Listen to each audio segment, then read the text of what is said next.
always good. You know, sometimes a bad break in life can change your plans, but it doesn't mean the new plan can't still make you happy. We take a look at a man who took a bad break into a good life. 57 times 6. You know the procedure because we've done this these past 2 weeks. Math time in Whitman's 5th grade class at Grant Elementary School. A challenge for student and teacher. But this is one teacher who is used to a good challenge. This first-year educator has been getting around in a wheelchair since a high school wrestling accident in 1982. Whitman, shown on top here, was a sophomore wrestling on the varsity for Curtis High. In his second varsity match, he was thrown down head first. It was so quick and so intense, so powerful. The first thing to hit my head, the left side of my head, and all the weight, all the force collapsed on my head, which in turn made my neck break. They took Marty to Tacoma General Hospital, and in the first few days, his mind raced in all directions. I was thinking about wrestling. I was thinking about football, baseball, my friends, my family. What's it going to be like now? I think that was the only time I really sobbed about a situation. Yeah. There comes a point in time where you have to go on and do the best you can. Again, become an integral part of society. If you expect Marty to have bitter feelings towards wrestling because of the accident, get it. He'd like to coach it someday. If I am asked, or not even if I'm asked, I will approach the coach, the principal, or whoever it is to see if they would like help. Simple as that. And, oh yes, I love the sport of wrestling. Do this first thing tomorrow when you come in. He also loves teaching his 5th grade class. The first day Marty showed up in class, the kids noticed the wheelchair, but not for long. Obviously, I'm a little bit different than a teacher in the room.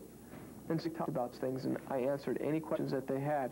And, you know, it didn't last as long as I thought it would, and I really don't know why. But it seems like they adjusted so quickly. I was surprised. I wasn't expecting someone in a wheelchair, but I thought it was pretty cool after a while. Well, he told us a lot about himself, and he said he might take us out to his van and show us what he does and unscrew his wheelchair and stuff like that. Marty's goal is to make a difference in the lives of his 27 students, as any teacher would want to do. And if his life can be an example for them, that's a bonus. If they can see an adverse situation that I've taken a hold of, that their problems might be even minor to that, and they should have no problem achieving or overcoming any little adversity that comes about in their life. All right, you look like you know what you're doing. Yep. Pick up the floor. Don't forget to put your chair on your desk. Marty went a long way since that December night 13 years ago, but there's more to do, and he's having a great time doing it. Don't forget to wear the purple gold tomorrow.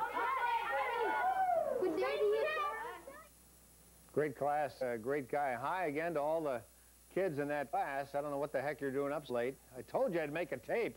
Anyway, we'll terrific. There are a lot of the people still here in the audience, which is good, because after my last couple of jokes, I figured they'd be gone. Anyway, I brought out, that's nice. I brought out the Husky helmet for one reason. I was at the game yesterday, and I know that 74,000 other people were at the game, and many, many of you were disappointed about the 21-21 tie. As I was mowing the lawn today, I was thinking about the decision to go for a tie. There's the Husky theme song. I was wondering about John Robinson's decision for a tie, then I thought, well, what the heck? He could still get to the Rose Bowl. Then I wondered about Coach Lambright's decision to go only for the tie, not try to score late in the game, down to the zone 15. And I thought, well, maybe that was a smart decision, too. Normally, I wouldn't agree with a tie, but in this case, I do agree, because they still have a chance to make the Rose Bowl with a win over Oregon, and maybe USC loses sometime next week. So, Huskies, that's okay. Let's go on and beat Oregon next week. That's it for TV Sports. Have a great week.